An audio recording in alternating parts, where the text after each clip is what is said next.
Blessed and happy Tuesday to all of you, my dear friends, my dear brothers and sisters, my dear good people of God, faithful followers of the Daily Gospel Reflection with Father Jack. My dear kababayans, today is June 4, 2024, Tuesday within the 9th week in Ordinary Time, Year B. Our Gospel for today is from the beautiful and the wonderful account of the Gospel of Mark, chapter 12, verses 13 to 17.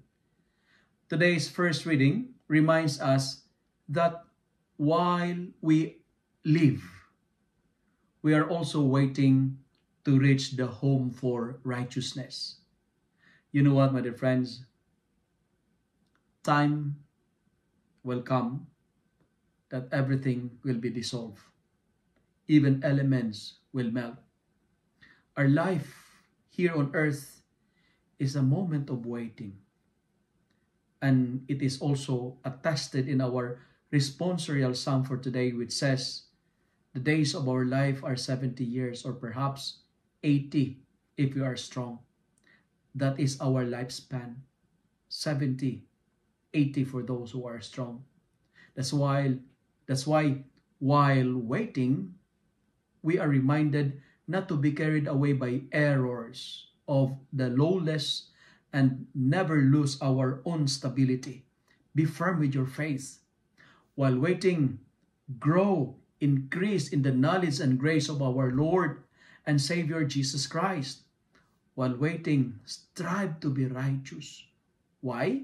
Because our first reading for today is reminding us that God will help the righteous.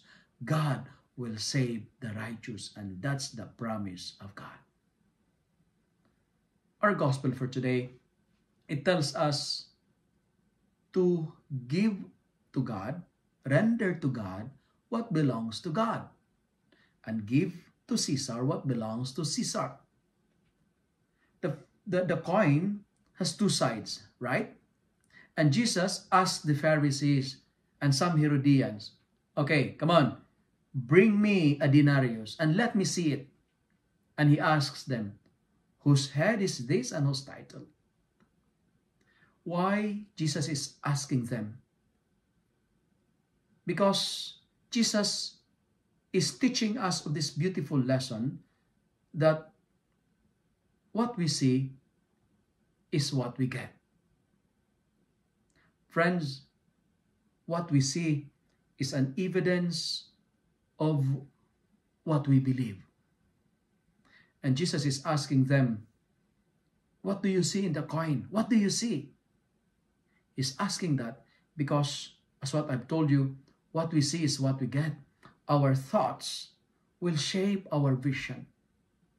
Today, we are reminded once again, give to the emperor the things that belongs to the emperor, but give to God what belongs to God. If you love and like this reflection, kindly share it with your friends.